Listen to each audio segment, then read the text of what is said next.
पाकिस्तान में एक लड़की घर से निकलते हुए इतनी कॉशियस क्यों होती है? चाहे यूनिवर्सिटी हो, जॉब हो या कोई भी पब्लिक जगह, वो हर कदम पर अपने आसपास को हमेशा चेक क्यों करती रहती है? रात को सड़क पर चलते हुए वो बार-बार पीछे मुड़कर क्यों देखती है? वो क्यों कंफर्टेबली सड़क पर अकेली नहीं चल सकती? क्यों उसके ज़हन में बार-बार ये ख़्याल आता है कि कहीं आस-पास से कोई गुज़रता शख़्स उसे टच करके ना चला जाए? और सबसे अहम सवाल, अगर एक लड़की को सड़क पर चलते हुए कोई कैट कॉल करे, तो अक्सर मुआशरा सबसे पहले ये क्यों सोचता है कि शायद मसला उस लड़की में ही था? कुछ ऐसे इंसिडेंट्स भी होते हैं जो बताने के काबिल ही नहीं समझे जाते, लेकिन कोई ये नहीं सोचता कि ये सब किसी खातून के साथ हुआ है। जैसे सादत हसन मंटू ने कहा था, मेरी कहानियाँ अगर नाकाबिले बर्दाश्त हैं तो इसका मतलब है कि ये मुआशरा नाकाबिले बर्दाश्त है। पाकिस्तान में हरासमेंट सिर्फ एक आइसोलेटेड इंसिडेंट नहीं, ये एक रोज़मर्रा का तजुर्बा बन चुका है।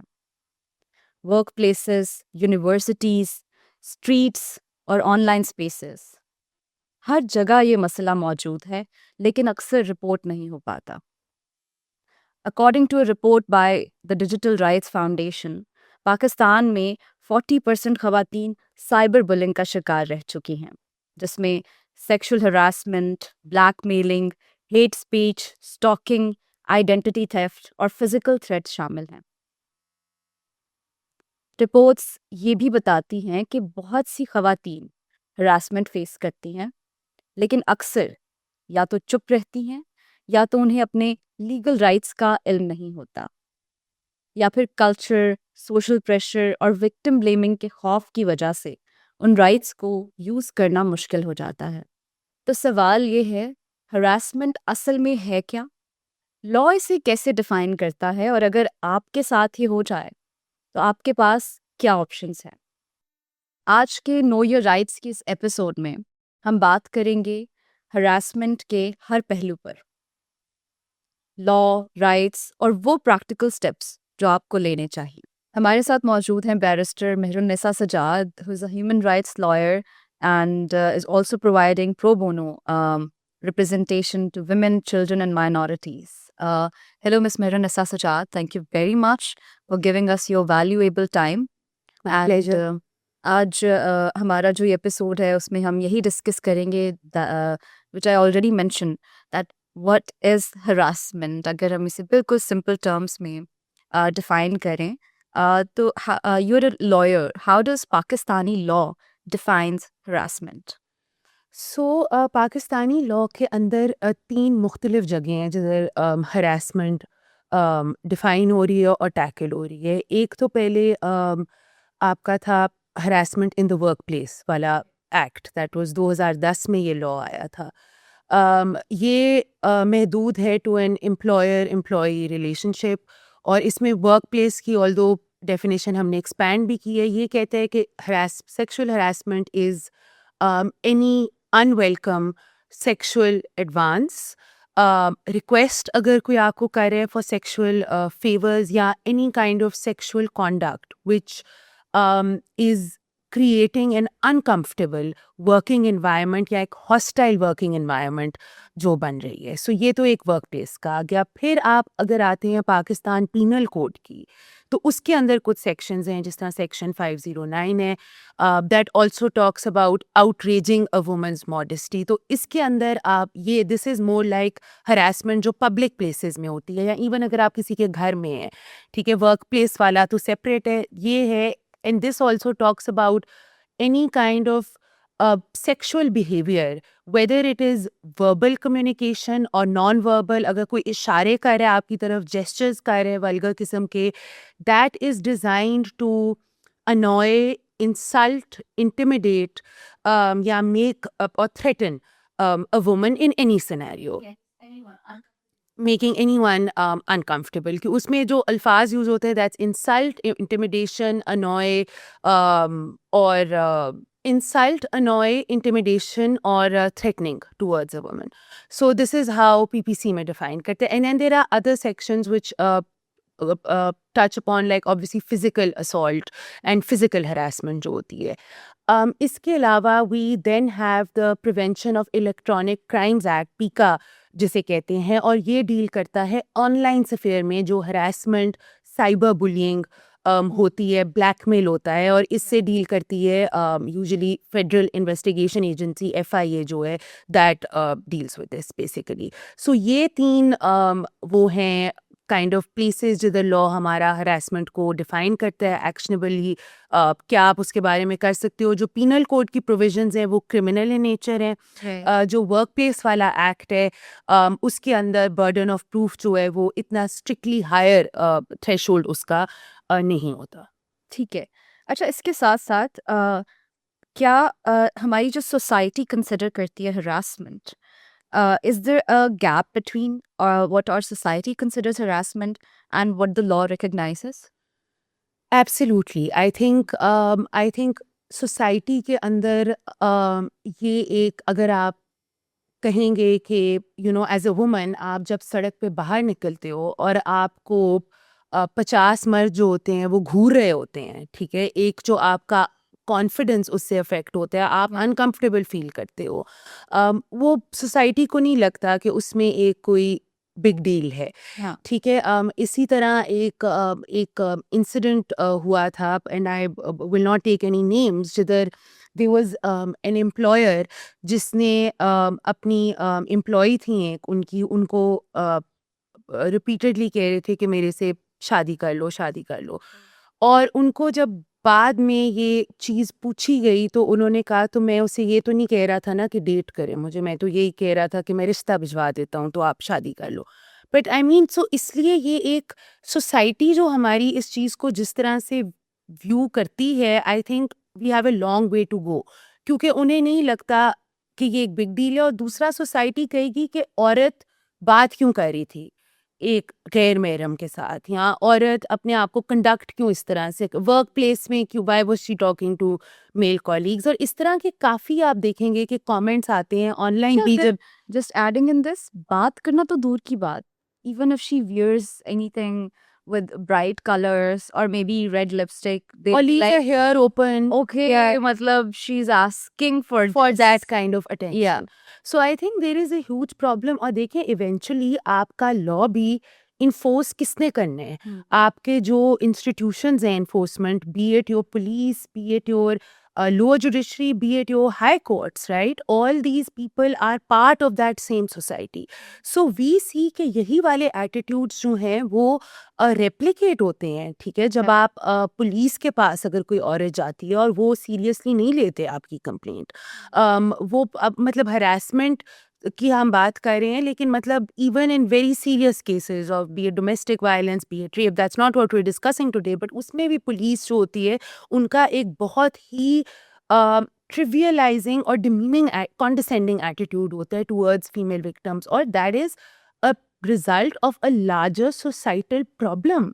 कि हमें नहीं लगता कि एक औरत को पब्लिक स्पेसेस में she has the right to exist the way she wants to, she can wear whatever she want, she can dress the way she wants, she is talking to someone. That does not mean that she is inviting unwelcome attention या आप उन्हें harass करें in spaces में. तो I think ये एक बहुत important चीज़ है which is important for everyone in our society to realize. अच्छा, अभी आपने पहले भी बात की कुछ फॉर्म्स ऑफ हरासमेंट जो हमने डिफाइन किए. अच्छा, what forms of harassment are recognised under Pakistani law? So आप वर्बल कमेंट्स होते हैं, जोक्स होते हैं, कोई आपसे even if someone is asking you in very subtle terms, right, but उसकी इनुएंडोज हैं या इंसिनुएशंस हैं जो कि एक inappropriate nature की हैं. The law recognizes that obviously there is physical harassment also this non verbal जो है, जैसे मैंने कहा पीपीसी में वो भी रिकग्नाइज होती है, और नॉन वर्बल में जेस्चर्स आ जाते हैं। कभी कभी अल्फाजों से एक औरत को अनकंफर्टेबल करने की ज़रूरत नहीं होती, your physical conduct around her is making her uncomfortable, the way that you are looking perhaps is making her feel uncomfortable. So law उसे recognize करता है, law digital forms को भी recognize करता है, तो आपके जो messages होते हैं, comments होते हैं, photos अगर आप कोई भेज रहे हो, that is also something that is recognized in the law.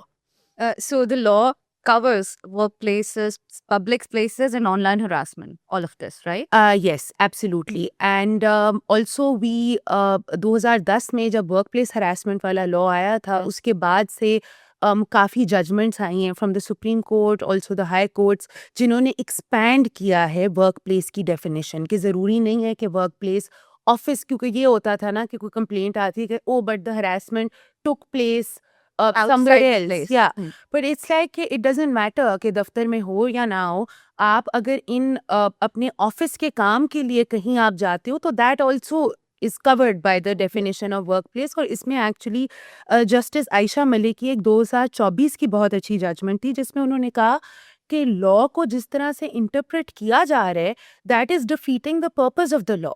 और when we look at sexual harassment या सेक्सुअल एडवांसेस, इसकी डेफिनेशन एक पर्पसिव इंटरप्रिटेशन जजेस को लेनी चाहिए। और उन्होंने एक और बहुत इम्पॉर्टेंट इसमें चीज़ कही थी, विच वाज दैट आप द वे दैट वी हम सेक्सुअल एडवांसेस या सेक्सुअल मिसकॉन्डक्ट को डिफाइन करते हैं, इट्स नॉट नेसेसरी। सेक्सुअल लफ्ज़ के दो मायने होते हैं, ठीक है। एक होता है obviously the physicality, physical attraction, or intimate kind of definition of that. Another definition is that to do with the female sex, right? So she said कि अगर anything that is discriminatory, yeah, it's like sexually like against, you are trying to used as a dominance thing over the female gender, that should also be covered in this definition. और इसमें justice Mansoor Ali Shah की भी एक judgement थी उसके बाद, and he also upheld this कि workplace harassment is less about, sometimes it's less about physical intimacy, yeah, asking for that kind of thing. Or It's touching more someone, about, yeah. exactly, it's more more about power dynamics. Exactly, Yeah. it's more about power dynamics, it's more about dominance. And you know, when judges are interpreting the law, they should keep that in mind कि ज़रूरी नहीं है कि एक बहुत निहायत ही vulgar action कोई करे तो तब आप मानेंगे कि हाँ ये सेक्सुअल हरासमेंट है। आपने देखना है कि what was the purpose of that action, Yeah. right? Like how was it intended to make someone feel? That should be taken into consideration also. Sum this up very well. And इसके बाद अगर हम online harassment की तरफ आएं, where do you think online harassment falls legally, and especially under the Prevention of Electronic Crimes Act 2016? So online harassment के अंदर बहुत से हम केसेस देखते हैं जिधर एक तो साइबर बुलिंग होती है, फिर ब्लैकमेल होता है, औरतों को थ्रेटन किया जाता है, ब्लैकमेल किया जाता है कि हम आपकी पिक्चर्स या आपके मैसेजेस जो हैं वो हम पब्लिक कर देंगे या हम आपकी फैमिली को ये बता देंगे। Digital stalking is also another big issue, right, जिधर एक औरत को फील कराया जाता है कि she is in some kind of danger या she is being watched constantly, and obviously these are all prohibited, and this is a crime under the Prevention of Electronic Crimes Act. तो इसके अंदर आप उसके अंदर काफ़ी प्रोटेक्शंस भी औरतों को दी गई हैं। आप अगर ये साइबर क्राइम की कंप्लेंट करें, आप PTA, that's the Pakistan telecommunication authority, आप उन्हें डायरेक्टली भी कह सकते हैं कि ये कंटेंट रिमूव आप करें या ये मेरे कंसेंट के बगैर लगाए, right. You can get that deleted, you can make an app, there are helplines also. Okay. There is the national response centre for cyber crime, उनकी एक हेल्पलाइन है, एक FIA की अपनी हेल्पलाइन है, आप उधर फ़ोन कर सकते हैं। और इन हेल्पलाइंस जो हैं इसके नंबर्स एक 9911 है, this is the FIA, 1991 is the FIA helpline number, और नेशनल रिस्पांस सेंटर का Okay. 9911, that's the number. So Okay. you can call them also, and you can अगर आपको लग रहा है और आप श्योर नहीं हो कि ये है, इज दिस कवर्ड बाय पीका और not, you can call them up and you can get that clarity. इसके अलावा एक और हेल्पलाइन है, and that's the Punjab commission on the status of women. उनकी 1043 है, if I am not mistaken. And that is like, even if you just want advice कि मेरे साथ ये हुआ है, I was out in public and this happened to me, they will guide you through the steps. Okay. If you are unsure हमने complaint किस तरह करनी है, they will guide you through the steps. So I mean, these are resources which are available to everyone. Women don't have to leave their house to avail these, right? They just have to pick up the phone and have to call and they can get clarity on this. Okay okay अच्छा, what protections, अगर हम work place harassment की बात करें जिसके बारे में अभी आपने कुछ उसके बारे में चीज़ें बताई, एंड अगर what protections exist under the protection against harassment of women at the work place act 2010, जो आपने भी बताया कि ये एक्ट जो है 2010 में आया था. उसके अंदर एक तो उस लॉ के अंदर मैंडेटरी हुआ था कि एवरी एम्प्लॉयर और organisation should have an inquiry committee. Internally उनकी इंटरनली उनकी अपनी एक इंक्वायरी कमेटी होनी चाहिए. ये मैंडेटरी है अंडर द Okay. लॉ, और उस इंक्वायरी कमेटी में एक औरत का होना बहुत ज़रूरी है, राइट. है. So this is what the law mandates, but it hasn't been implemented, right. उस एक तो वो इंक्वायरी कमेटी है. दूसरा, अगर कोई भी एम्प्लॉय फील करती है कि she has been a victim और she is been subjected to sexual harassment, she can file a complaint to that inquiry committee. ठीक है. अब इसके बाद एक तीसरी जो प्रोटेक्शन है वो ये है कि कॉन्फिडेंशियलिटी बहुत ज़रूरी है. तो उस विक्टिम की जो कॉन्फिडेंशियलिटी है, that needs to be maintained. And then the law also goes into protections from retaliation, कि आप अगर एक employee comes forward and says मेरे साथ ये हुआ है, आप उसे डिसमिस नहीं कर सकते, आप उसको डिमोट नहीं कर सकते, आप उसकी सैलरी नहीं कट कर सकते, आप लाइक आई सेड, आप उसे फायर नहीं कर सकते, या आप उसे ब्लैकमेल नहीं कर सकते to take that away. And actually अगर आप आपकी वर्क प्लेस में ये इंक्वायरी कमेटी नहीं बनी, तो Yeah. आप एक्चुअली अपनी ऑर्गेनाइजेशन के खिलाफ एक कंप्लेंट भी कर सकते हैं. ओके और उसकी फिर अगर उस ऑर्गेनाइजेशन की ये कमेटी नहीं बनाई उन्होंने, which is a requirement of for the law उस एक्ट के तहत, तो उसके लिए पेनाल्टी क्या हो सकती है उस ऑर्गेनाइजेशन या उस इंस्टीट्यूशन के लिए? उस उनसे देखिए जी, पेनल्टी तो होती है केस बाय केस बेसिस के ऊपर, but you can go to the ombudsperson, provincial ombudsperson. आप कोर्ट में भी अप्रोच कर सकते हैं कि this is a mandatory requirement, इन्होंने नहीं की, and then based on that they will either be fined or it depends on the circumstances of each case. और उसमें it is a mandatory requirement, so that needs to be done. And also अगर आपने inquiry committee को कोई complaint की है और वो कॉन्फिडेंशियलिटी मेंटेन नहीं कर रहे, या आपको किसी तरीके से you are in fear that I might lose my job, again you can approach these legal remedies, and that is your right to do that. You should not be made to feel that way if you come forward with a complaint. अच्छा, अगर एक खातून अपनी work place पे harassment का शिकार है, तो वो अपनी इंक्वायरी प्रोसेस करती है, करवाना चाहती है, वो अपनी उसकी इंस्टीट्यूशन पे के पास जो है, फॉर्चुनेटली वो इंक्वायरी कमेटी है इंटरनल, वो उनके पास जाती है, तो वो इंक्वायरी प्रोसेस जो है वर्क प्लेस हरासमेंट एक्ट में क्या बताया गया है, वो किस तरह होगा, आपने उसकी मेन जो फैक्टर है वो तो बताया, कॉन्फिडेंशियलिटी, बट और सबसे बड़ी इंपॉर्टेंट चीज़, what penalties can an accuse faced? So उसके अंदर ये होता है कि आप कंप्लेंट फाइल करते हो, वो एक रिटन फॉर्म में आप भेज दो. आप उसके बाद इंक्वायरी कमेटी जो है वो प्रोसेस करेगी, right. So they might ask for evidence, they might consider any eye witness accounts अगर हैं, they might call in your other coworkers for to. और आई मीन देखें, हरासमेंट के केसेस में एक इशू जो आता है कि often direct evidence as such नहीं होता, राइट.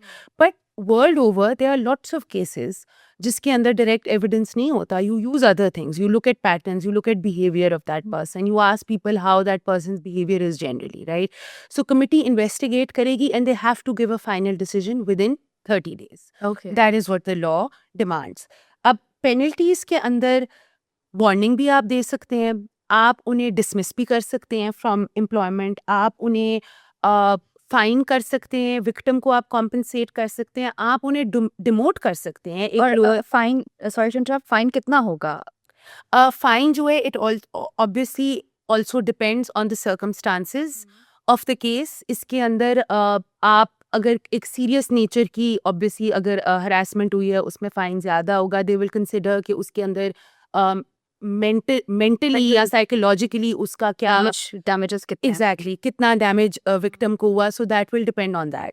अब पेनल्टीज पे आते हुए आप उन्हें डिमोट भी कर सकते हैं. आप उनकी सैलरी भी जो है वो स्लैश कर सकते हैं. They can be move to a lower tier employment या कट देयर सैलरी. सो इसमें there is a whole range of penalties which are available. क्या विक्टिम से पूछा जाएगा उसमें उस कमेटी में कि what does the victim want, वो क्या चाहता है? क्योंकि अगर तो फॉर एग्जांपल आप उस एक्यूज्ड अगर प्रूवन है, हरासमेंट प्रूफ हो भी जाती है, तो आप उस एक्यूज्ड को लोअर रैंक पे कर देते हैं, आप उसकी सैलरी काट रहे हैं, आप कुछ भी करें, लेकिन वो he still in that office, he और she is still in that office. क्या आप विक्टिम से पूछेंगे कि वो किस चीज में कंफर्टेबल है? Is that compulsory in this act? No, that is not compulsory in this act. But if you ask me, I think uske andar obviously there should be a big weight given to how the victim is made to feel. Obviously, if being in an environment with that person is extremely triggering for that victim, then that is something that should be given consideration. And I think अगर हम जिस तरह से justice Ayesha Malik ने कहा है कि एक purposive interpretation हम उस एक्ट की लें, so a good honorable inquiry committee should 100% take into account obviously Fairlie कि विक्टिम जो है किस दर्जे का इम्पैक्ट उस विक्टिम पे होगा उस बंदे की प्रेजेंस से. And that should inform whatever decision or whatever penalty that they give out at the end of the day. अच्छा, coming back to the forms of harassment, इसमें अब हम स्ट्रीट हरासमेंट डिस्कस करेंगे, बट उससे पहले I have this question that does when it comes to harassment और sexual harassment, does intent matter, or is it the impact on victim that counts? So it's both, right? If you ask in the law, it is both that matters. But I think our courts, in a lot of judgments, you will see, obviously, in criminal law, so जो PPC की हैं, section 509 है, section 354 है, which deals with physical assault, etc. उसके अंदर because एक criminal threshold है, तो intent is important, right? It intends to have a certain impact on the victim. But in a situation where a person, अब बंदा क्या इसमें बोले, बट वेर अ पर्सन वो मतलब कुछ इस तरह की हरकत करता है, उसका इंटेंट नहीं था for instance, but a woman is looking at the person and she thinks के हिज इंटेंट इज दैट, और अगर वो ये नहीं इंटेंट पे उसकी नहीं भी जाती और she feels uncomfortable because that person is doing this in a space जहाँ पर खातून भी है, तो उस केस में लॉ क्या कहता है? Unfortunately, that is a gray area within the law. ठीक है. अब लेकिन that said, देखें, अब अगर मैं एक पब्लिक प्लेस में हूँ या मैं अपनी वर्क प्लेस में हूँ, ठीक है, और वैसे ही औरतों की representation in public places and in the work place वैसे ही कम होती है. और अगर वो एक बॉयज़ क्लब है जिधर लॉकर रूम टॉक हो रही है और कोई वल्गर सेक्सिस्ट किस्म के jokes a bunch of men are cracking, that is going to make me feel very uncomfortable, and that is going to make me feel very isolated in that space and also make me feel intimidated, right? Technically the law should recognize that, right? Because you know that you're in the presence of a female and you know the kind of jokes that you are making. But I mean, when you bring that to a formal complaint about that, whether that's to the police, whether that's to a committee in your workplace, it depends on how seriously they take that, right? And if you ask me, I mean, obviously it's a slippery slope. और law के अंदर आप इतना subjective, मतलब subjectivity के अंदर कोई objective standard law में होना ज़रूरी है. So I understand that struggle, but I mean what we have to understand is के कल्चरली हमारे डायनामिक्स क्या हैं. And when I the reason that I will say that the impact on the woman should be at the centre of all legislation that is designed to protect women, because अगर आप देखें historical सदियों से एक imbalance चलता हुआ, and we are living in a patriarchal society. Absolutely. So already आदमी जो हैं उनको इतना undue advantage मिलता है over women, right? अच्छा, putting into the discussion also another question, हमारे यहाँ अब ये पॉडकास्ट हो रहा है तो इस डिस्कशन पे भी सवालात आएंगे कि मर्द भी तो हरास होते हैं, एंड इट्स ट्रू, होते हैं। बट उस चीज़ में अब अगर हम मीशा शफ़ी अली ज़फ़र केस की भी बात करें, या there are lots of references which we can make कि मर्द भी तो हरास हो रहे हैं, they have there is a psychological impact on them, specially अगर वर्क प्लेस में कोई बॉस उन पे इस तरह उन्हें फोर्स कर रहा है, हरास कर रहा है या making them uncomfortable. It's true, but इस चीज़ को हम किस तरह देखेंगे कि हम हमेशा ख़वातीन एक्टिविस्ट हैं, ह्यूमन राइट्स लॉयर्स हैं, ह्यूमन राइट्स फर्म्स हैं, लीगल एड फर्म्स हैं, वो ख़वातीन की साइड लेते हैं।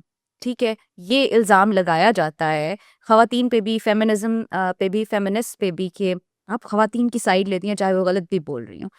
इसकी मुझे वजह बताइएगा, बाज़-औक़ात ये चीज़ गलत भी कही जाती है, वो वजूहात क्या है? वो जो एक सोसाइटी में एक प्रोपोर्शन है हरासमेंट का, वो पावर पावर डायनामिक्स जो हैं, और because we are living in a patriarchal society, I want you to make people understand कि क्यों ऐसा हम करते हैं और क्यों ख़वातीन की साइड लेना ज़रूरी है। देखिए, this is a very old trick from the book, right? जो अक्सर होती है, औरत मार्च होता है तो कहते हैं मर्द मार्च क्यों नहीं हो रहा। आप अब देखें, if I have chosen to raise my voice against the injustices committed against women, तो मेरी 100% अगर मेरे पास कोई मर्द आके बताएगा मेरे साथ बहुत ज्यादती हुई है, he will have my sympathy equally, right? But the reason that I choose to speak up about women more is because I feel that is a, एक तो औरतें अपनी आवाज़ खुद से नहीं उठाती, बहुत कम औरतें होती हैं जो उठाती हैं, राइट? मर्दों को वो सिस्टमेटिक हर्डल्स, ऑब्स्टिकल्स और रिस्ट्रिक्शंस उनकी मूवमेंट, उनकी स्पीच के ऊपर नहीं होते जो औरतों के ऊपर होते हैं। मोबिलिटी तो सबसे बड़ा मसला तो यही है। सबसे बड़ा मसला मोबिलिटी है, राइट? सो आप पूरी दुनिया में देखेंगे अगर, तो वल्नरेबल ग्रुप्स के लिए लोग ज़्यादा आके आवाज़ उठाते हैं। दैट सेड, अगर आप मुझे बोलें कि आदमी को अगर हरास कोई करे, वेदर इट्स अ फीमेल और a male boss, that is wrong. If you are feeling bullied by even the same gender in your workplace, अगर कोई आपको डिग्रेड करे, that is wrong also, right? अगर कोई आपको मतलब अब्यूसिव लैंग्वेज आपके साथ वर्क प्लेस में, इवन विद द मर्द, अगर कोई आपको कह रहा है कि आप बदतमीज हो, आप जाहिल हो, that is wrong, that is unacceptable, and those kinds of personal remarks should not be normalised in the work place. But देखिए, हर इंसान हर वक्त दुनिया में जितने मसले हैं उसके बारे में तो नहीं बोल सकता ना। आप चूज करते हो कि दो तीन, अब as a woman it's very close to my heart what We can women relate go to through. it, we know it. Exactly, you can relate to it. So I would really, my message to all the मर्द हजरात who are watching this show also would be कि देखें, हम आपके आपके जो rights हैं या आपके खिलाफ साथ भी अगर कोई चीज़ बुरी होती है, हम आवाज़ उठाएंगे। लेकिन आप जब आके कंप्लेन करते हो कि मेरे साथ ये हुआ है या फलाने बंदे ने मुझे आके मारा है, आपको ये नहीं कहा जाता कि तुम घर से बाहर क्यों निकले थे, या तुम जॉब क्यों कर रहे हो, या तुम स्माइल क्यों कर रहे थे, या Sleeveless क्यों पहना है? स्लीवलेस क्यों पहने, निक्कर क्यों पहनी है, जेल क्यों लगाई हुई थी, इतना बन सज के क्यों बाहर जा रही थी। Men don't have to face that, women have to face that constantly.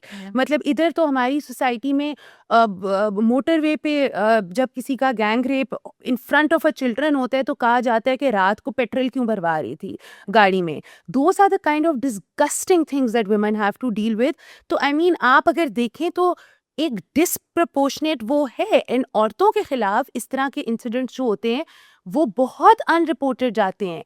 हम जो अभी स्टेटिस्टिक्स देख रहे हैं, दोज आर हॉरिबल, बट मैं आपको ये बताऊं कि इन रियलिटी जो है ना, 100% ज्यादा केसेस होते होंगे देन व्हाट, जितनी भी वायलेंस अगेंस्ट वुमेन होती है उसकी टैबूज होते हैं, खानदान की इज्जत का सवाल बन जाता है। मेरे ख्याल में तो बहुत ज्यादा जो ऑनर किलिंग्स हैं, ठीक है, वो आधे से ज्यादा रिपोर्ट नहीं होती, बिल्कुल इस तरह कर दी जाती हैं कि हाँ वो बच्ची ने जहर खा लिया था, खुदकुशी कर ली, या कुछ इस तरह हो गया, डेथ हो गई। बिल्कुल, एब्सोल्युटली। और उसके अंदर भी आपको पता है कि अब आप हम जिस तरह बात कर रहे थे कि एक societal mindset and even laws that are designed to prevent women are being weaponised against them. Honour killing में आप अगर देखें, this is a good example. उसमें सिर्फ ऑनर किलिंग के अंदर हमने वैसे कह दिया था कि जो sudden grave and sudden provocation का डिफेंस है वो अब नहीं है।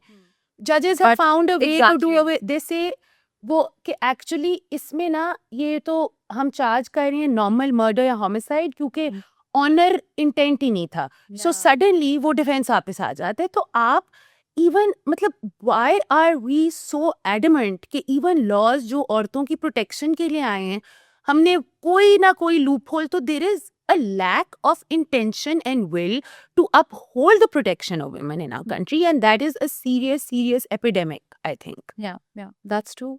एंड इसी के साथ अब स्ट्रीट हरासमेंट पर अगर हम आए, how does the law view street harassment? आपने पहले भी मुझे बताया, if you could define it in simple terms कि ख़वातीन को पता हो कि अगर वो एक पब्लिक स्पेस में जा रही हैं, वैसे तो ये हमारी स्ट्रीट हरासमेंट बड़ी नॉर्मलाइज हो चुकी है अब, catcalling, even touching someone, जाते जाते कंधे से दिल कर रहा था उसका तो उसने कंधे से कर दिया, आप बाद में देख रहे हो तो ये क्या हुआ. तो that's very normal in Pakistan, specially when you go to bazaars, local bazaars आप चले जाएं, वेरी नॉर्मलाइज्ड. बट स्टिल अगर ख़वातीन को पता हो या बच्चों को पता हो कि अगर कोई उन्हें इस तरह टच करके जा रहा है वर्बली या कैट कॉल कर रहा है, तो लॉ रिकग्नाइज करता है उसे और वो किस तरह एक्शन ले सकती हैं. बिल्कुल लॉ रिकग्नाइज करते हैं, और मैंने जिस तरह पहले से मेंशन किया था कि सेक्शन 509 जो है पाकिस्तान पीनल कोड का, उसके अंदर any kind of physical conduct of a sexual nature जिसे एक औरत इंटेंशन हो आपका कि हमने अनॉय करना है, इंटिमिडेट करना है, इंसल्ट करना है, थ्रेटन करना है किसी औरत को, तो वो that is covered by the penal code, चाहे ये स्ट्रीट्स में हो, मार्केट्स में हो. इसकी the person can face imprisonment up to 3 years or a fine of 5 lakhs and sometimes even both. But अब ये तो है ना कि पेपर पे एग्जिस्ट करते हैं. अब प्रॉब्लम ये आता है कि मैं अगर जाती हूँ पुलिस के पास और मैं कहती हूँ कि मुझे किसी ने, मैं सड़क पर चल रही थी, और या to be honest for my job मैं लाहौर हाई कोर्ट में जाती हूँ, राइट, और यूँ ब्रश करके मेरे हाथ जान के, अगर जगह इतनी आपके साथ है, आप कोशिश करेंगे किसी तरह से फिजिकल कांटेक्ट में करके इस औरत से आगे निकलूं, तो आपको वो कहेगा पुलिस वाला कि ये सेक्सुअल नेचर तो नहीं था, इसका गलती से हाथ लग गया होगा, राइट. सो ये प्रॉब्लम आ जाता है कि क्रिमिनल किसी भी प्रोविजन के अंदर जो थ्रेशोल्ड होते हैं बहुत हाई होते हैं, beyond reasonable doubt. But that said I think you should talk about it, right? आपको उस moment में as a female who is facing that, if you feel safe enough, record it, take a picture of that person. If you can't do that, remember every detail, remember their description, remember, and I know that it's sometimes you are so frozen with trauma that you can't do that, and that's fine. But I mean, I still think कि ये चीज़ें report होनी चाहिए, and unfortunately even अगर आप की report कोई नहीं, मतलब आपको एक रिस्पॉन्सिव वो नहीं मिलता लॉ एनफोर्समेंट एजेंसी से, इट इज़ स्टिल इम्पॉर्टेंट कि उन्हें पता हो कि ये इतना, जब तक औरतें अपनी आवाज़ इसके बारे में नहीं उठाएंगी, जो वहाँ पुलिस वाले भी बैठे हैं जिन्होंने आपकी FIR काटनी है, उन्हें नहीं समझ आएगी कि ये एक क्राइम है और ये गलत चीज़ है, राइट. आप anyone who is staring at you, who is making you feel uncomfortable, who is making physical contact with you, चाहे वो आपके हाथ लगा के जा रहे हैं, that is wrong. That is designed to intimidate and harass a woman. So इसके अंदर law के अंदर technically this is covered, right? Because it is, और अगर again as a whole and as a legal community we have to move past के sexual nature की कोई misconduct होने के लिए कोई बहुत ही स्कैंडलस मतलब चीज होनी चाहिए जरूरी है. आई थिंक एक औरत को की बॉडीली इंटेग्रिटी की violation, whether it is at number 1 on the spectrum और at a full number 10, is a violation of her bodily integrity, and all of those, any action on that spectrum should be dealt with the same seriousness. And I think sexual nature की जो definition है, जिस तरह मैंने कहा, अगर आप justice Mansoor Ali Shah की जजमेंट देखें, जस्टिस आयशा मलिक की जजमेंट देखें, एक पर्पसिव इंटरप्रिटेशन आप करें कि सेक्सुअल का ज़रूरत नहीं है कि कोई बहुत ही ज़्यादा वाहियात किस्म का एक्शन हुआ हो. It is any thing that is gender hostility और जेंडर डिस्क्रिमिनेशन, क्योंकि सेक्स का मतलब the sexes male and female भी है. You should look at it in that and widen that definition. And I honestly think कि बहुत काम हो रहा है पुलिस के ऊपर, but I think एक बहुत ज़रूरत है कोई मेजर ट्रेनिंग की और इंडोक्ट्रिनेशन की कि ये जो सोशल बायसेस और प्रेजुडिसेस हैं वो हमारे दिमाग से निकल जाए। अच्छा, अभी हमने बात की स्ट्रीट हरासमेंट, वर्क प्लेस और साइबर बुलिंग को भी हमने थोड़ा सा टच किया, एंड साइबर हरासमेंट को भी। When it comes to the process of filing a complaint, what do you think कि फर्स्ट स्टेप क्या होना चाहिए अगर कोई भी बंदा या बंदी एक्सपीरियंस करता है या करती है harassment?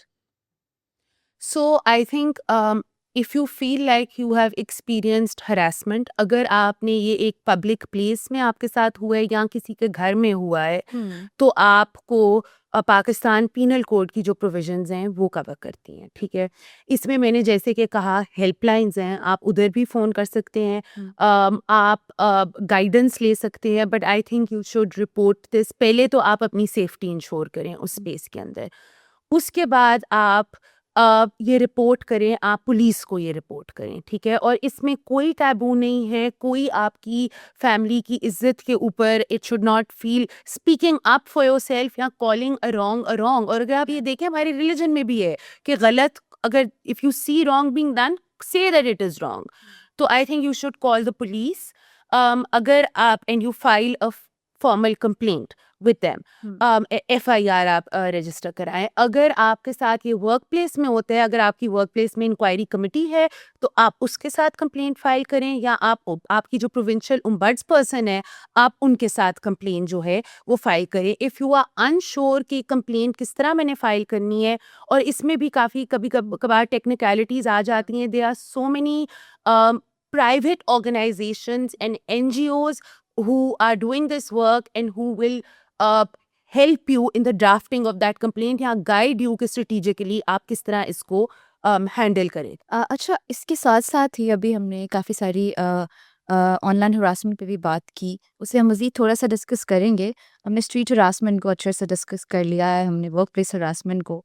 What if a person, अब हम थोड़ा सा इसके प्रोसेस की तरफ आते हैं कि अगर कोई कंप्लेंट फाइल करना चाहती है बंदी या कोई आदमी भी, तो उसका प्रोसेस क्या होगा? अगर वो for example I am the person और मैं कहीं भी एक्सपीरियंस करती हूँ हरासमेंट, मुझे क्या करने की ज़रूरत है? अगर तो आप ये हरासमेंट आपकी वर्क प्लेस में हुई और उससे कनेक्टेड है, तो फिर आप अपनी वर्क प्लेस में जो इंक्वायरी कमेटी है आप उधर कंप्लेंट करोगे। अगर इंक्वायरी कमेटी नहीं है, तो आप आपकी जो प्रोविंशियल ओम्बड्स पर्सन है उन्हें आप ये कंप्लेंट फाइल करोगे। आप हाई कोर्ट कोर्ट्स को भी अप्रोच कर सकते हो फॉर सिविल और क्रिमिनल रेमेडीज। डायरेक्टली कोर्ट्स को भी हम अप्रोच आप कर डायरेक्टली सकते हैं। उन्हें भी अप्रोच कर सकते हो। कोर्ट्स में अक्सर आप जाते हो, वो कहते हैं अगर कोई और रेमेडी थी जैसे ओम्बड्स पर्सन, तो फिर आप तो आप क्यों, वो फॉलो करें it's a पहले। violation of your fundamental rights, so you can approach the courts also. Or for example, if there's no inquiry committee, then you can approach the complaint to the ombuds person also कि नहीं है। अच्छा, अगर for example मेरी work place पे inquiry committee नहीं है, या अगर है भी, आई डोंट ट्रस्ट देम, तो क्या मैं पुलिस को कंप्लेन कर सकती हूँ अपनी वर्क प्लेस की? Would they be able to help in this, या वो भी रेफर कर देंगे? Because this is under the, it also depends on the nature of the harassment, right? अगर एक criminal nature की हुई है तो आप पुलिस को obviously कर सकते हैं report, but because harassment at the workplace is covered by the 2010 Act and there is a dedicated ombuds person for that, तो आप उन्हें complaint जो है वो आप अपनी करेंगे। और अगर आपके साथ हरासमेंट जो हुई है वो लाइक आई सेड अगर क्रिमिनल नेचर की है, वर्क प्लेस से कनेक्टेड नहीं है, then the provisions of the Pakistan penal code are attracted, तो आप पुलिस को ये जो है कंप्लेंट वो आप पुलिस को जाके करेंगे। ठीक है। और अगर आपके साथ ऑनलाइन या डिजिटल हरासमेंट हुई है या साइबर बुलिंग हुई है, तो then it is the FIA और the national response centre for cyber crime, जिधर आप अपनी कंप्लेंट जो है वो दर्ज करेंगे। और अगर कोई ऐसा कंटेंट है जो आपके बारे में पब्लिश हुआ है that you want taken down, तो आप पाकिस्तान टेलीकम्युनिकेशन अथॉरिटी PTA को भी एक डायरेक्ट एप्लीकेशन कर सकते हैं कि ये कंटेंट है and this has to be taken down. So that इसमें obviously there are issues of delays, there's issues of there's so many complaints, so there's Yeah. I'm not saying that the legal mechanisms that exist are perfect, but this is the redress that is given to you under the law. और इसके अलावा मैंने पहले helplines का mention किया था, those exist.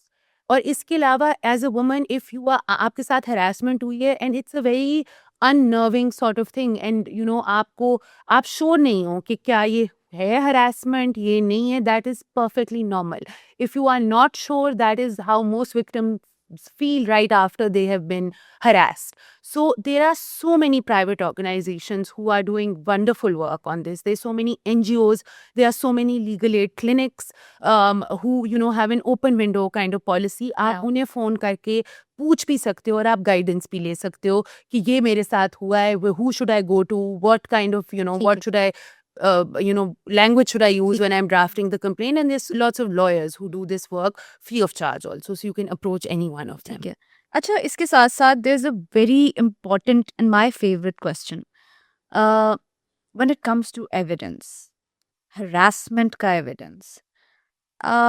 अगर work place हुई है, देयर माइट बी कैमरास, वो भी तब वो एविडेंस बन सकता है अगर फिजिकल हरासमेंट है या सेक्सुअल नेचर है उसकी। अगर पावर डायनामिक्स की तरह कुछ इस तरह का है कि इंटिमिडेट किया जा रहा है, which can not be you know वो किसी भी तरह एविडेंस में शामिल नहीं हो सकती चीज़, वो बंदे को बस पता होती है कि मैं मेंटली किस तरह इसमें डील कर रही हूँ या कर रहा हूँ। तो can a complaint be filed without strong evidence initially at least? Yes, absolutely. Because dekhe, in these cases, it's often there is no direct evidence, right? It's like a he said versus she said kind of thing. So you can file without evidence, and what happens in those cases is कि आप quote couple of things देखते हैं. Number one, they will look at they will like conduct a behavioral pattern and credibility analysis, right? They might call other witnesses, they might call your co-workers, they might Yeah. ask people about the victim, about the accused and his behavior. So that kind of builds a picture of the way this person conducts themselves, ठीक है। right? Digital trails होती हैं उस time पे victim ने किसी को message किया कि this just happened to me, अपनी किसी दोस्त को मैसेज किया, नोट्स में कुछ लिखा, या the accused on that day did he talk to someone about it, is he confiding in with one of his friends के ये हो रहा है। उसकी डिजिटल ट्रेल में अगर ये वर्क प्लेस में हुआ है, शायद उसने कुछ देर पहले किसी को मैसेज भेजा हो कॉमेंटिंग ऑन के अबाउट दैट फीमेल कोवर्कर और एनीथिंग। तो इस तरह का, और फिर सर्कमस्टांशियल एविडेंस, राइट? उसमें ये होता है कि आप you look at there's a lot of ways that a court or any investigating authority can build circumstantial evidence also, right? कि अच्छा, ऑल्सो अब हम एविडेंस की जहाँ बात कर रहे हैं कि अगर कोई हरासमेंट केस फाइल करने जाता है तो उसके लिए उसे क्या चाहिए? अगर एविडेंस नहीं है देन इट्स ओके, बट अगर एविडेंस की ज़रूरत हो या डिमांड की जाए, कोर्ट डिमांड करे या कोई भी पुलिस डिमांड करे, तो किस तरह का एविडेंस जो है वो बहुत स्ट्रांग होगा एक खातून के लिए, एक मर्द के लिए जो harassment case as a victim लेकर जा रहा है?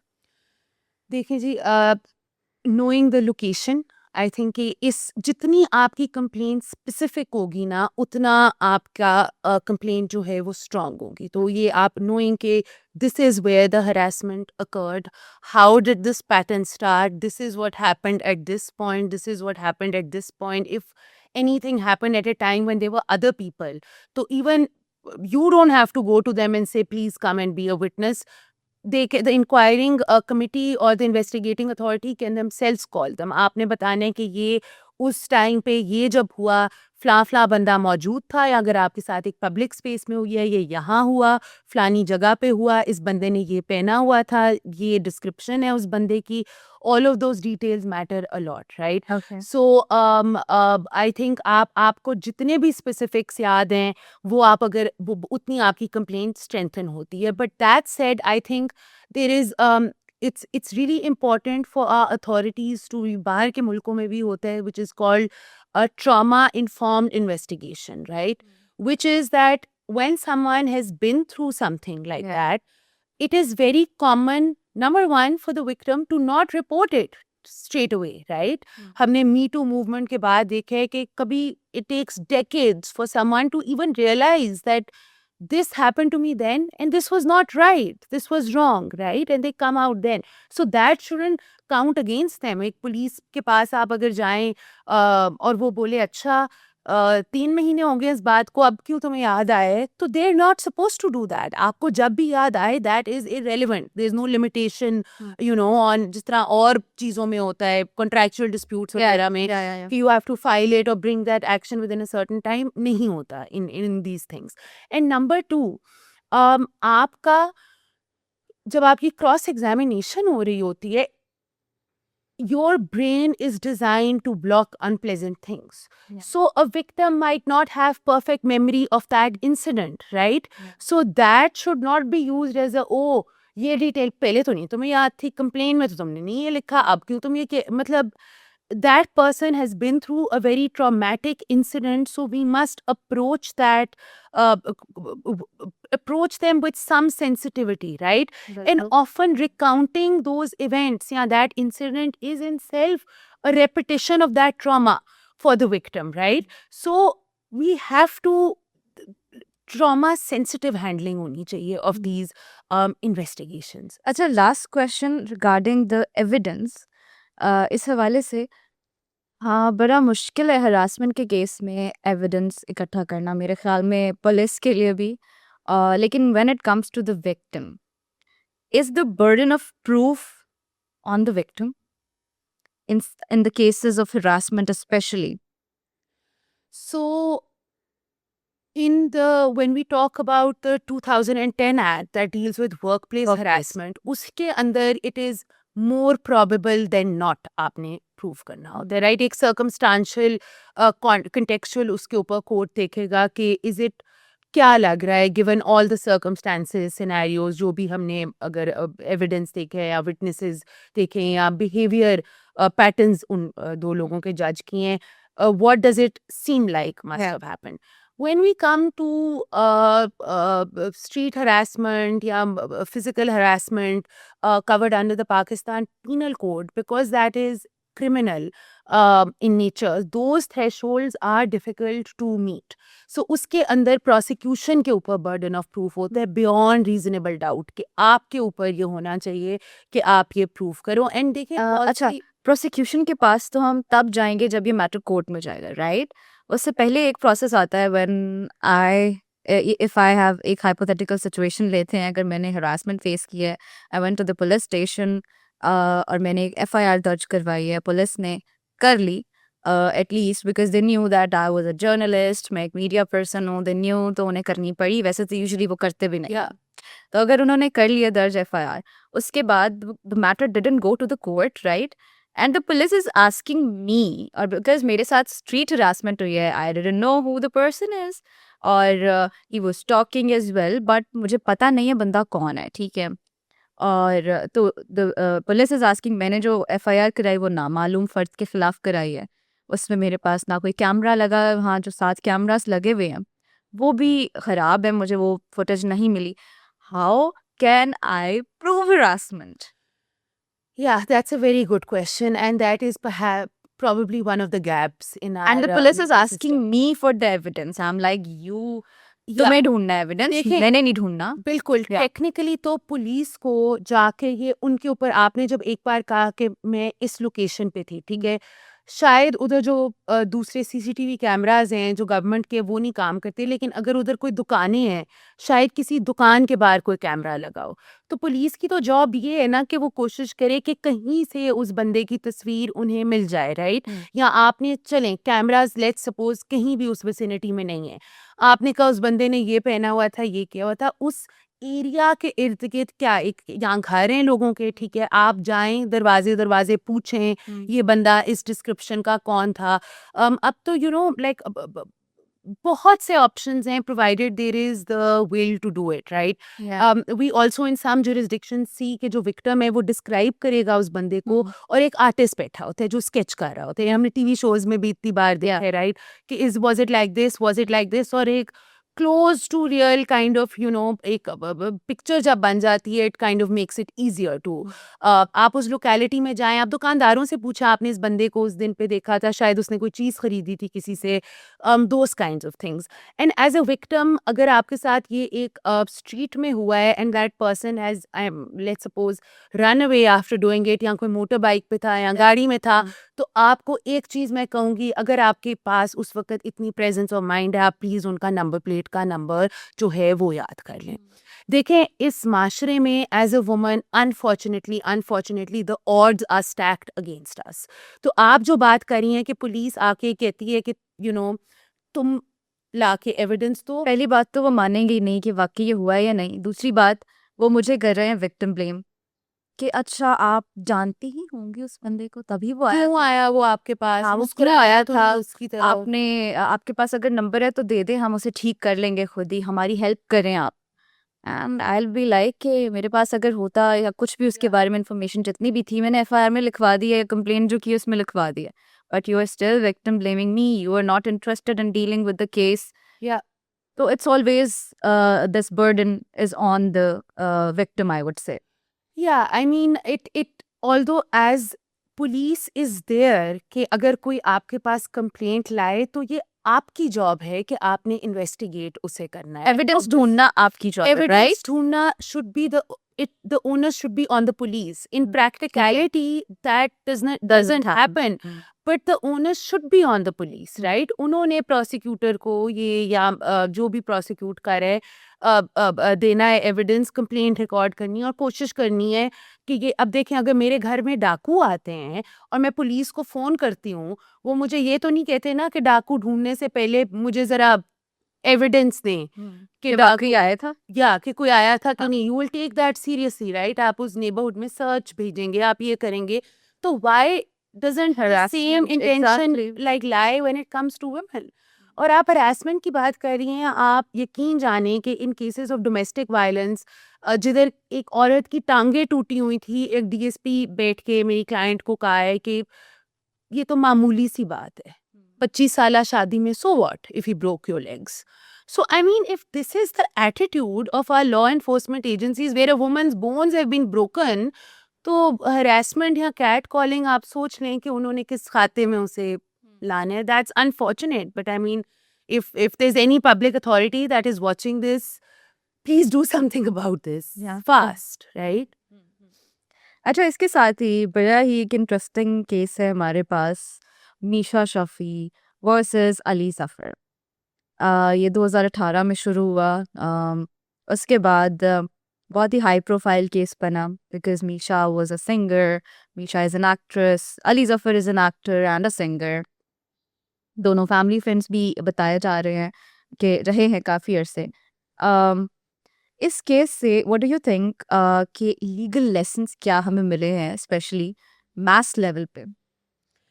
I think इसमें there's a couple of legal lessons. एक तो वो केस अभी भी जो सुप्रीम कोर्ट के आगे पेंडिंग है, जो एक्चुअल हरासमेंट की कंप्लेंट थी, एग्जैक्टली। एक्चुअली टेक्निकली तो डेफेमेशन वाला केस भी डिसाइड नहीं होना चाहिए था टिल सुप्रीम True. कोर्ट का वर्डिक्ट आ गया। बट जो लोग इसे डिफेंड कर रहे हैं वो ये कह रहे हैं कि हरासमेंट वाला केस भी ultimately became about was there an employer-employee relationship, right?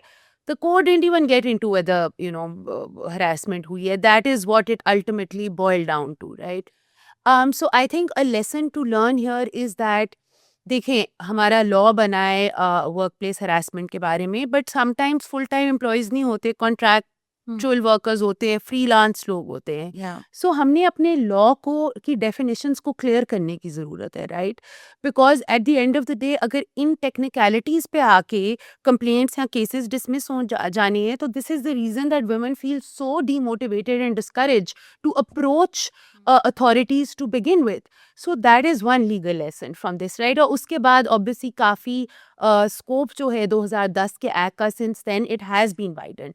इस केस की वजह से ही काफ़ी लॉ इवॉल्व हुआ है। बिल्कुल। So that is one legal lesson, I think. The second legal lesson is, और ये हमने देखा था जब कि proving the inherent difficulty in proving harassment. Yeah. And we saw this during Misha Shafi's cross-examination, repetitive cross-examination designed to confuse, intimidate or scandalize the victim, right? Iske andar there needs to be serious judicial training in when they are taking statements or cross-examining victims of sexual violence या sexual harassment. There is an urge और बहुत सी trainings हुई हैं, बड़ी हमने workshops भी की हैं पुलिस के साथ, but we are maybe things are improving, but it is at such a slow rate. And I mean, my point is, how many victims are going to go without getting justice from the courts before this is something that is fixed, right? और एक बार training हो जाती है etcetera, कोई फिर आप regular या testing करें पुलिस ऑफिसर्स और जजेस की कि क्या उन्होंने रिटेन की है फ्रॉम दैट ट्रेनिंग, राइट? कोई सिस्टम होना चाहिए कि जजमेंट्स जो आ रही हैं आप चेक करें कि हर जज जो इस तरह के केसेस सुन रहा है उसमें कितनी कंप्लेंट्स आ रही हैं और क्या परसेंटेज है कन्विक्शन की और क्या रीजन है कि इतनी लो कन्विक्शन है. कोई चेक एंड बैलेंस तो होना चाहिए ना on the decisions that they are giving. So that is one lesson to take from this. Then there is obviously another lesson के पावर डायनामिक्स किस तरह से एक पेट्रियार्कल सोसाइटी में काम करते हैं. And I think all even western societies are patriarchal societies at the end of the day, right? And the way that those power dynamics play out in the real world is something that is very real and something that the law somehow needs to take into account, right? ठीक है. अच्छा, इसी में did this case highlight any gaps or challenges in proving harassment in Pakistan? Yes, absolutely. I think there was this whole, जब ये case here हो रहा था, तो there was this whole question around when these alleged incidents occurred, why was Misha Shafi still present in the same room as Ali Zafar? Why did she post that picture? Why did she post Yeah. that picture? And that is a big misconception, right? Because oftentimes, देखें, as a woman, especially as a public, as any woman actually, even if you're not a public figure, when something like that happens to you, your first instinct is, maybe I'm reading too much into it. That is just the way that us women have been, socialized. कि पहले आप आदमी का last resort होगा कि वो सोचे कि शायद मेरी किसी चीज में गलती थी. औरत का फर्स्ट वही होता है कि maybe I am misreading this. Maybe I am the problem, maybe. Yeah, exactly. And in some cases it takes you, you're like, अच्छा बात का बतंगड़ नहीं बनाना या एक सीन नहीं क्रिएट करना. शुरू से हमें वो ब्राउन हाउस होल्ड में ये सिखाया जाता है ना कि बेटा चुप रहना है, सीन नहीं क्रिएट करना. Exactly. So I mean, maybe that woman was coming to terms, it took her that time to come to terms with what had happened. And you cannot use the fact that someone was still conversing with that person, or the fact that someone posted a picture with that person, or even in some cases the fact that someone in cases of intimate violence continued to meet that person does not mean that there was an absence of the crime that they are talking about, right? That should not be used by any investigating authority as proof that the harassment or alleged incident did not take place, right? अच्छा, अभी recently Ali Zafar ने जो because Misha Shafi alleged him कि he harassed her, तो Ali Zafar ने एक defamation suit किया जिसका अभी recently फैसला भी आया और इसमें मीशा शफ़ी को कहा गया है कि आप 50 लाख यानी 5 मिलियन डैमेजेस पे करें जो आपने अली ज़फ़र की डैमेज की है रेपुटेशन उसके लिए. डू यू थिंक कि एलिजिंग समवन या मीशा ने जैसे एलिज किया सेक्सुअल हरासमेंट, क्या उससे अली ज़फ़र की जो रेपुटेशन है वो वाकई डैमेज हुई है? क्या ये फैसला जो है, what do you think about this defamation suit? What do you think about the court's judgement? And do you think जो सारे ये लोग कह रहे हैं कि मीशा शफ़ी ने फेम के लिए ये सब किया है, this sexual harassment thing, how do you analyse this? देखें जी, नंबर 1, हमारी जिस तरह की सोसाइटी है, इधर किसी औरत को फेम नहीं मिलता by speaking up about anything. I think the online जब ये चीज सामने आई थी, the kind of abuse and the kind of comments and the kind of backlash that Nisha Shafi faced was a lot. And it's still there. And it is still there, right? I mean, she left the country also, I mean, imagine what she went through at that time. And people it takes so much courage to come forward with something like that. And then to have people calling you a liar, right? Secondly, I cannot comment on whether something happened or didn't happen, but that was the court's job. अगर तो देखें, court ने पहला जो चीज answer करनी थी वो था कि क्या ये हरासमेंट हुई है कि नहीं, ठीक है? आप एम्प्लॉयर एम्प्लॉई रिलेशनशिप में तो चले गए, वर्क प्लेस उसके ऊपर, but you have to pass a judgment on that, because if the incidents or if the narration of events that she reported were true, then the judgment, it's a very misconceived order in the defamation suit. In fact, I think they shouldn't have given that order till Supreme Court के case की final verdict आ गया था, ठीक है? और दूसरी बात जो उन्होंने कहा है कि देखें, something, an allegation is not defamatory if it is made for the public good. अगर public interest में वो information हो, that is not defamatory, ठीक है? इस केस में तो I would say, in cases of harassment or sexual violence, even if a male is not a public figure, it is in the public interest for anyone connected to him to know that this is a risk, Yeah. In his case, he is a celebrity. He is someone who constantly works in places and situations where he's surrounded by females. He has so many female fans. So I think, as itni jinki fan following hai, this was bringing this to light was in the public good, ठीक है? So before ये establish ही नहीं हुआ कि जो events complained of थे, क्या वो actually हुए थे कि नहीं, how can a verdict of a defamation suit come? This would be my comment on that, right? And I think in the cases of public figures, चाहे वो आपके celebrities हों, चाहे वो आपके politicians हों, चाहे वो जब आपका एक the reason that you're able to make your bread and butter is because of the adoration of people, right? So now you can't say कि publicly मुझे आपने ये किया है, क्योंकि उस public की वजह से ही आप वहाँ पहुँचे हैं जहाँ आप आज हैं. तो अगर आपका कैरेक्टर के अंदर कोई फ्लॉ है और अगर आपने एक इस तरह की कोई हरकत की है, the public deserves to know. And quite frankly, to be honest, this is the argument that people use in favor of the Me Too movement also. In the situation जिधर law enforcement agencies, आपके police, आपके हुकूमती अदारे, आपकी अदालतें औरतों को fail कर रहे हैं, तो आपने पब्लिक को और किस जरिए से ये बताना है, राइट? अगर हम बैठे रहें वेटिंग कि शायद एक दिन हमारा लीगल सिस्टम ठीक हो जाए और तब कन्विक्शन आ जाए, तो उससे तो मतलब I don't know how long will be waiting for, right? It's been decades that laws against rape, domestic violence, etc. were passed, things were criminalized, and we are still not at the point where we are receiving convictions from courts. So in the event that all the state machinery and apparatus of the state is failing women, तो public interest में चीजें तो आनी चाहिए ना. तो I think when deciding this defamation suit also, whether it's amending the law, whatever it is, this should be taken into account.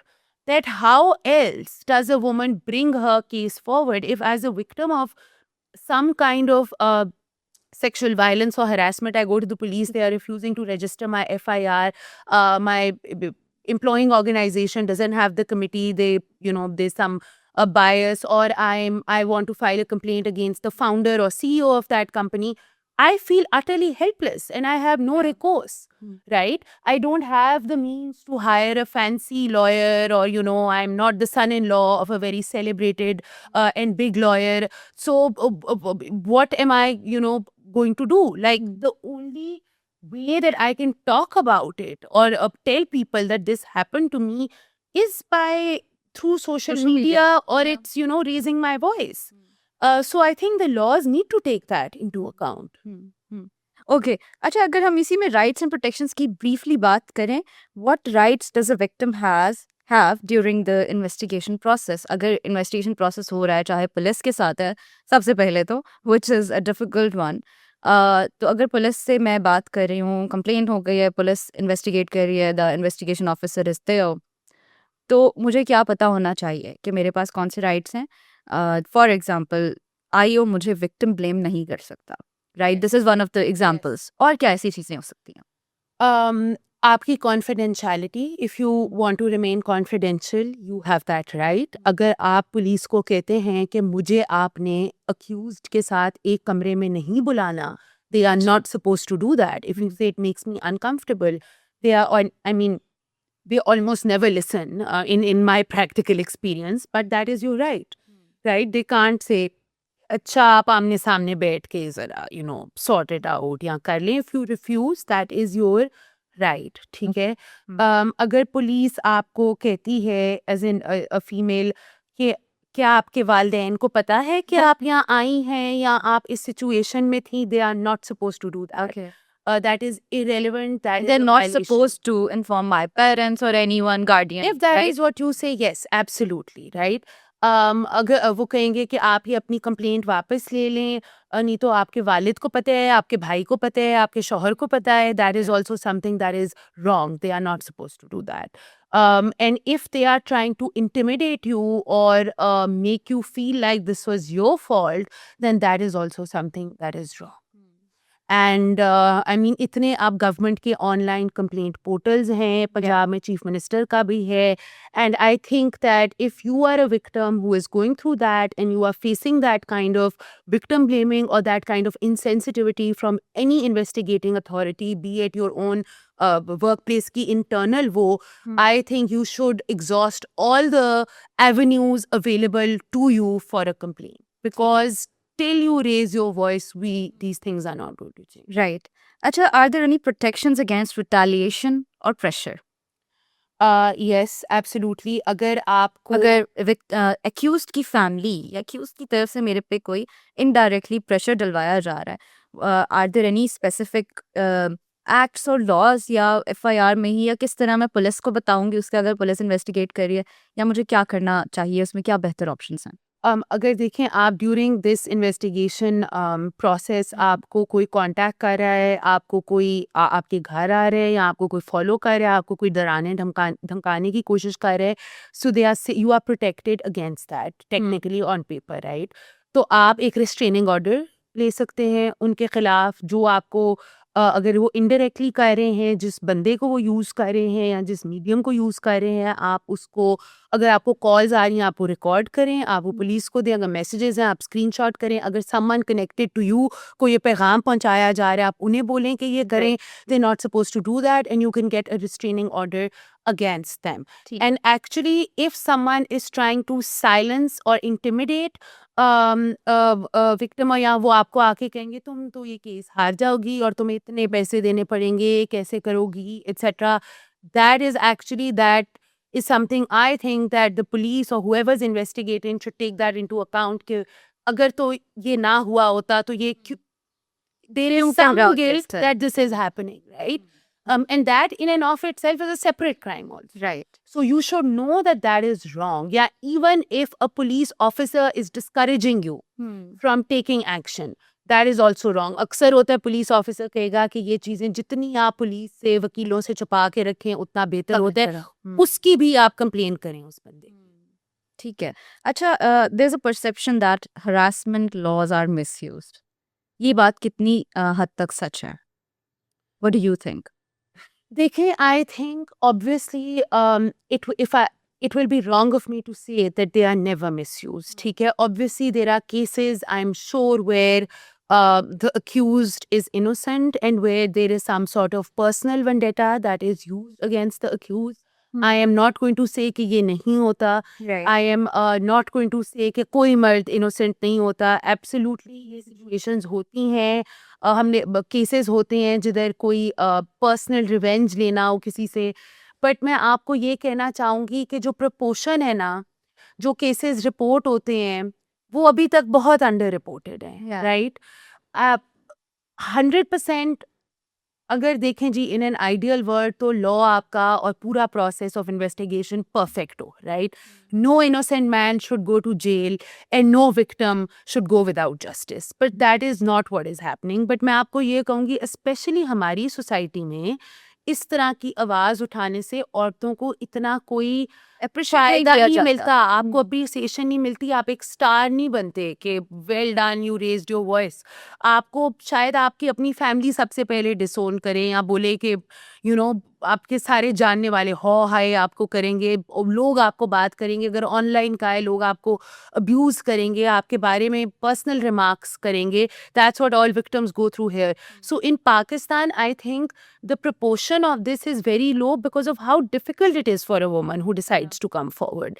But at the same time, I'm not going to be, very obtuse and say कि बिल्कुल नहीं होता. I think होता है और unfair है. But देखें law के अंदर आदमियों के लिए भी जो अगर रॉन्गली अक्यूज हो रहे हैं तो आपके लिए भी सेफ गार्ड्स है, राइट? एक एविडेंस का प्रोसेस इसीलिए होता है कि if you innocent bring evidence. अगर आपके लिए अगर एक वर्डिक्ट आ भी जाता है और गलत आता है आपके खिलाफ, एक अपील्स प्रोसेस भी होता है। But I would just like to say that if we are going to look at numbers, तो this I think especially in Pakistan, this is a fraction of the accusations and the cases, a very small fraction. And whereas even in the numbers that we see, these crimes are severely underreported. In fact अगर आपकी मेरी बात की जाए या हम पंजाब में रहते हैं, ठीक है, पंजाब के भी एलिट्स के एरियाज़ में अगर हम रह रहे हैं, ठीक है, पढ़े लिखे लोग हैं, लॉ प्रैक्टिस कर रहे हैं, जर्नलिज्म में है, लॉज का पता है, अवेयरनेस है, पुलिस से भी हम फोर्सफुली काम करा सकते हैं कि नहीं भाई मैं पढ़ी लिखी हूँ, मुझे अपने राइट्स का पता है, करो मेरा काम। पुलिस की भी कहीं ना कहीं मजबूरी बन जाएगी करना। हम उन खवातीन की बात कर रहे होते हैं या उन खवातीन की बात बल्कि नहीं करते जो साउथ पंजाब से हैं, जो सिंध के इंटीरियर सिंध से हैं, जो अभी तक घड़े में पानी भर रही हैं, डोमेस्टिक वायलेंस का शिकार हैं, उन्हें कुछ भी नहीं पता इन चीज़ों के बारे में।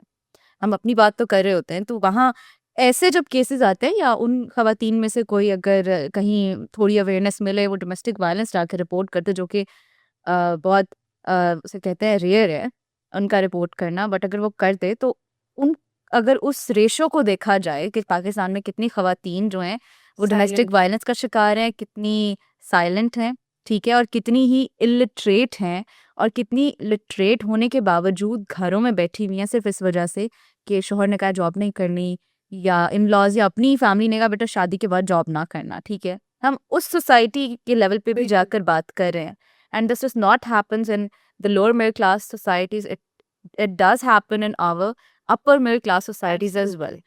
तो अगर उस प्रोपोर्शन या रेशो को देखा जाए, हम सिर्फ अपनी बात नहीं करते ना, उस रेशो को भी काउंट करते हैं, उन मर्दों को भी और उन खवातीन को भी।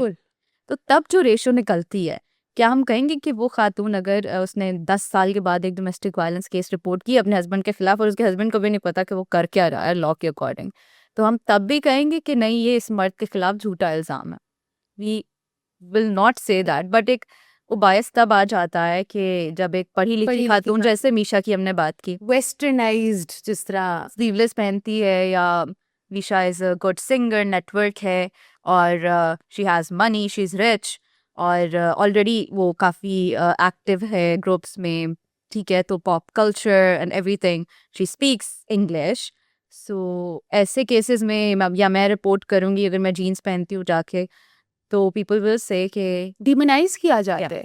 आप ये देख लें कि हमारे जो ड्रामाज होते हैं उसमें जो विलन होती है लड़की who is trying to lay a trap for the hero in that will be the modern girl, right? It'll be someone who's wearing jeans, it'll be someone who's very, perhaps smoking. And what we need to understand that our pop culture is also in some ways like our media is reinforcing these biases ना।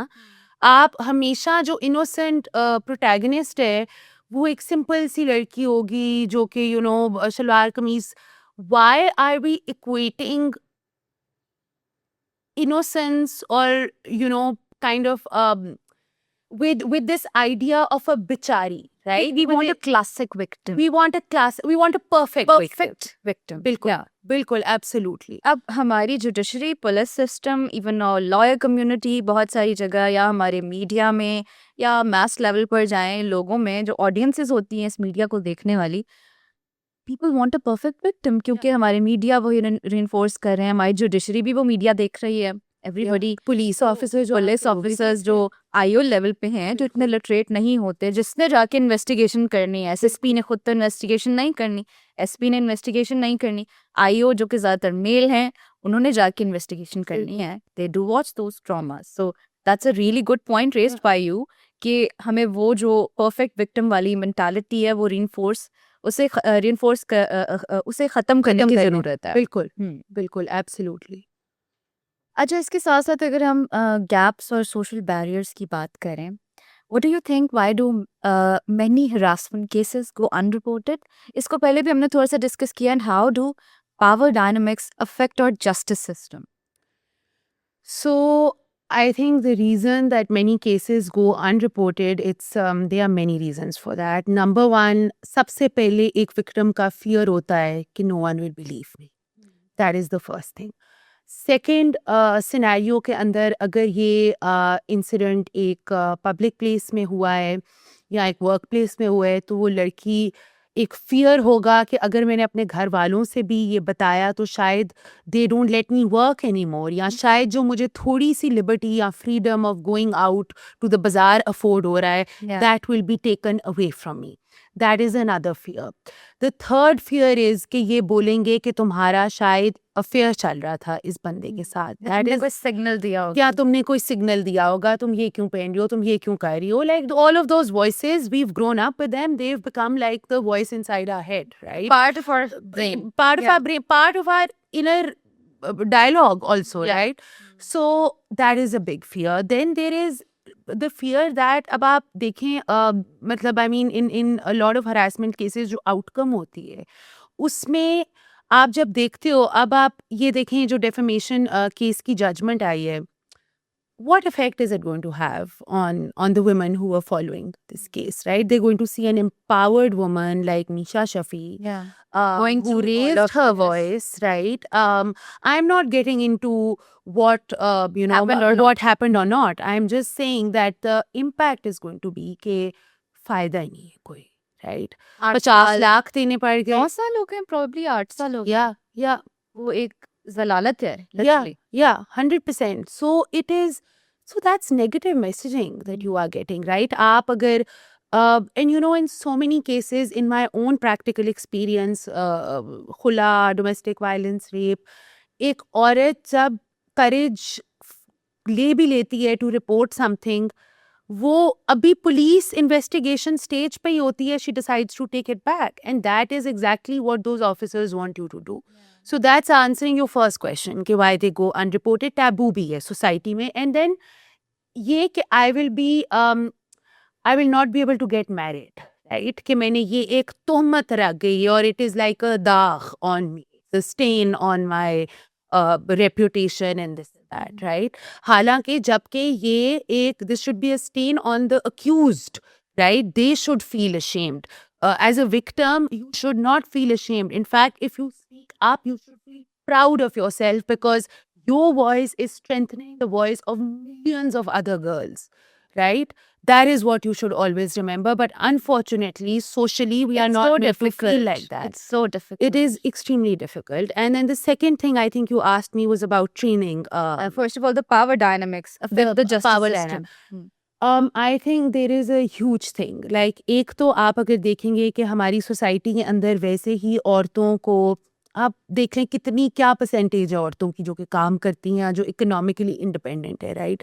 Most women are dependent on some male, right, of their household, be it their father, their brother और their husband. When most women are denied their share in inheritance also, right? There is a systematic economic disempowerment that is taking place for women. Often marriage also for women comes at a cost of economic disempowerment, right? Child bearing and raising comes at a cost of that economic disempowerment. So एक औरत के पास जो resources होते हैं to, let's start with the basic, leave the house, mobility, वो कितनी लो है, right? You are dependent on a male. अगर वो, and by the way, a lot of these harassment, assault वगैरह के cases, majority is often आपके acquaintances या family relatives, right? सो आपको एकदम वो होगा कि एक तो जो मैंने पहले कहा कोई मुझे बिलीव नहीं करेगा, बट आप you are dependent on the same males to take you to report them, to file a complaint. Although that's not the case now, like I said, helplines हैं, आप उधर फोन कर सकते हैं, all of that. But ये एक issue power dynamic में आते हैं. दूसरा रिसोर्सेज का आता है. आप जब एक लॉयर हायर कर रहे हैं, ठीक है, आपकी क्या कनेक्शंस हैं. इधर नेटवर्किंग तो आदमी करते हैं हमारे माशरे में, even when there is a very educated woman and you know like I mean Misha Shafi, Ali Zafar's case. Ali Zafar's father-in-law is a very renowned lawyer, right? अच्छा. So obviously, a connection within the legal fraternity, etc., like that also matters, right? It is more likely that a man will have these connections or have this network that he can rely on, as opposed to a woman, because you are confining a woman to the domestic affair, Yeah. right? तो उसके मतलब उसके जो females हैं इन हर family etcetera, वो भी अगर महदूद हैं उस डोमेस्टिक अफेयर के, तो what are the chances that they will know a lawyer और दे विल नो अ जज और they will know someone in the police कि मैं ज़रा सिफारिश से किसी की वो. These are all options which are available, shortcuts that are available to men. That is a power dynamic. Thirdly, आप ये देखेंगे in the workplace, most senior most roles, executive roles are occupied by men, Men. right? So उधर भी एक power dynamic है. कोई senior है, my bread and butter depends on this. Public I- spaces में भी ज्यादातर मर्द आदमी हजरात ही मौजूद हैं. होते हैं. Exactly. और फिर एक I think the biggest de-equalizer of this in this power dynamic that contributes to this notion is this idea of a woman's इज्जत और honor.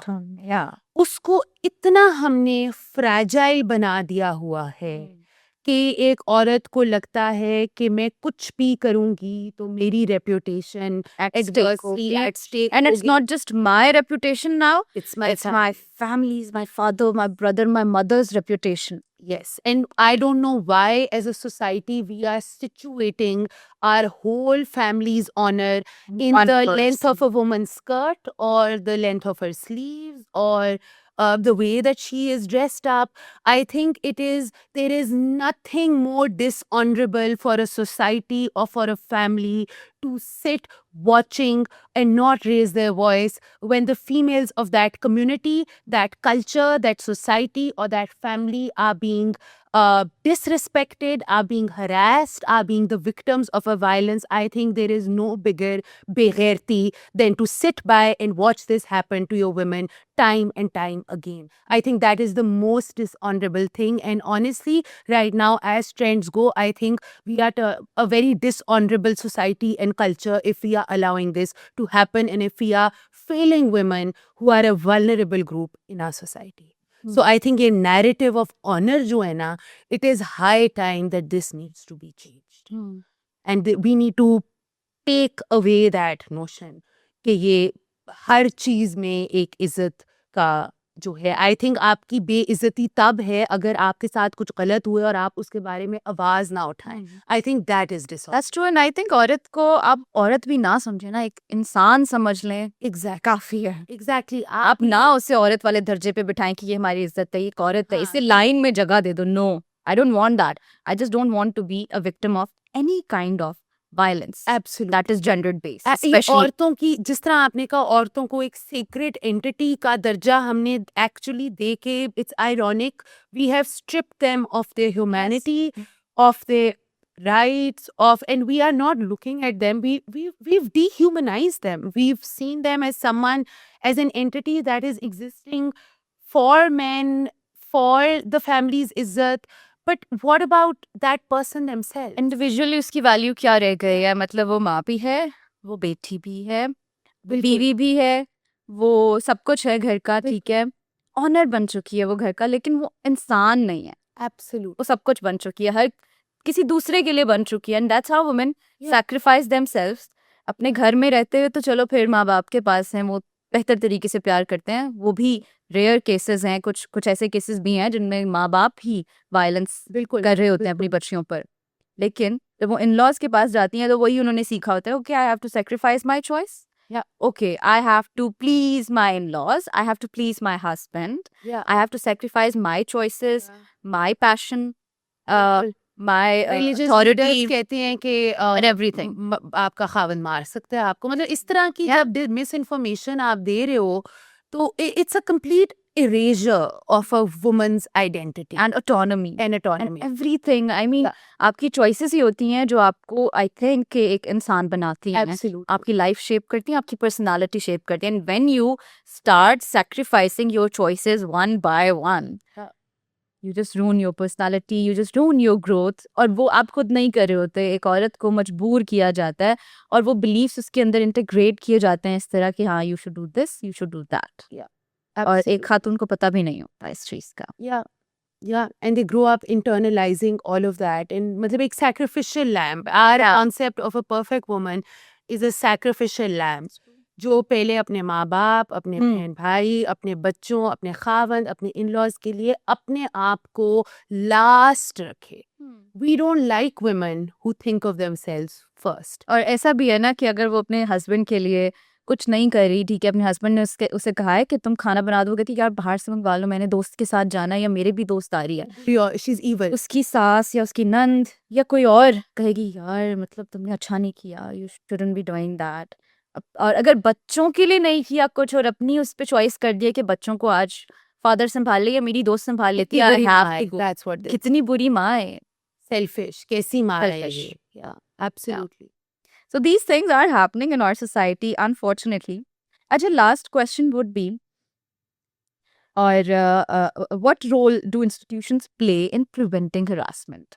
इससे मैं चाहूँगी आप जो prevention है ना लव्स, उसे थोड़ा emphasize करें कि हम harassment तो हो रही है, unreported भी हैं, report भी हो रहे हैं, उसके आगे filing में क्या मसले हैं वो भी हमने discuss कर लिए, उसकी जस्टिस सिस्टम में क्या मसले हैं, जुडिशरी किस तरह जेंडर सेंसिटिव नहीं है, हमारा पुलिस सिस्टम जेंडर सेंसिटिव नहीं है, there is victim blaming, there are gaps, everything has been discussed. अब तक हमने कोशिश की हम कवर करें, but now prevention of harassment किस तरह पॉसिबल है, और क्या इदारे जितने भी हैं, इंस्टीट्यूशंस, पुलिस, जस्टिस सिस्टम, इनके लिए अवेयरनेस और ट्रेनिंग जो है वो लीगली रिक्वायरमेंट है उनकी लीगल, या फिर इज इट जस्ट रिकमेंडेड?